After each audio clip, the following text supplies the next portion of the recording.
Es que la llanta de mi auto, de mi bicicleta, de mi moto está muy desgastada, que la suela de mis zapatos, en fin, multitud de mercancías y productos muy simples que, como todo negocio, ha generado y sigue generando su buen dinero como muchas otras industrias. En fin, que la fiebre del caucho y también antes de ella han sido épocas donde la explotación y el maltrato pasaban tan desapercibidos como lo pasa hoy la corrupción de los políticos, la vida de personas dedicadas a la servidumbre y al trabajo, internados en una selva que se decía que devoraba personas y en una época donde no era rara la esclavitud y en plena Amazonía, sin forma de escapar, una completa pesadilla para las personas, indios, negros, mulatos, venezolanos y más etnias que fueron víctimas de tales maltratos y ultrajes con una impunidad fulminante. En fin, si quieres conocer la historia detrás del caucho en las zonas amazónicas y en África, pues continúa viendo este video.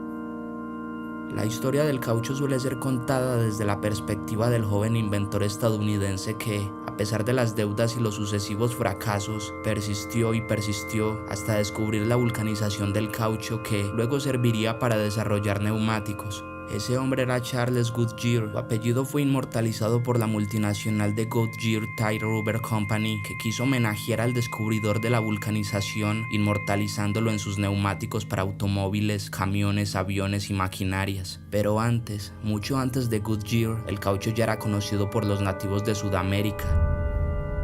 Según los reportes de los europeos, que datan de los 1490, los indígenas hacían una suerte de cera con los árboles que daban leche al ser cortados. Esa leche era el látex y el árbol Hevea brasiliensis. Incluso la palabra caucho deriva de una palabra recogida por exploradores franceses en la Amazonía, donde nativos le llamaban caoutchouc, que quería decir árbol que llora. Pero hasta el siglo XIX este material fue tan solo una curiosidad. Además de servir para hacer llantas de bicicletas y autos, el caucho pasó a ser un material indispensable en cintas de transporte para automatizar el trabajo en las fábricas. Por sus propiedades como aislante eléctrico, también se empezó a usar para recubrir cables, entre otras tantas aplicaciones prácticas. La demanda por este material era tan grande e importante que las potencias europeas se adentraron en una búsqueda desenfrenada a lo largo del mundo.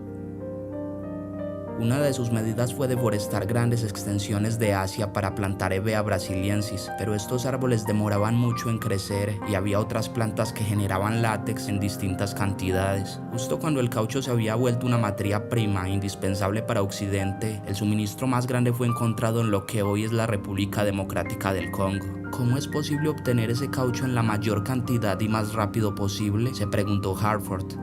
Ante la ausencia de escrúpulos, la respuesta fue dolorosamente simple. Envía hombres armados a un pueblo, secuestra a las mujeres y niños, y si los hombres no traen suficiente caucho, corta una mano o mata a un familiar, contó.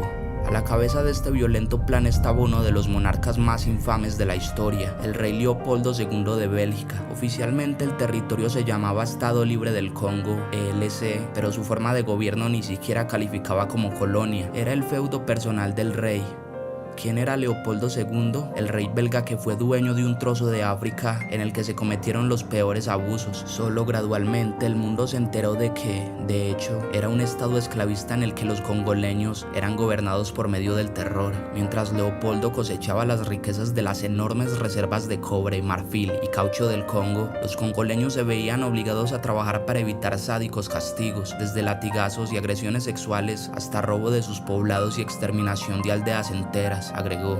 La mutilación se usó ampliamente como castigo para los trabajadores que huían o recolectaban menos de su cuota y se extendía a las familias dejando a veces a tribus enteras mancas y cojas. En el ELC, la desobediencia o resistencia era castigada inmediatamente con azotes, amputación de manos y muerte. Él convirtió su ELC en un campo de trabajo masivo, hizo una fortuna para sí mismo con la recolección del caucho y contribuyó en gran medida a la muerte de quizás unos 10 millones de inocentes.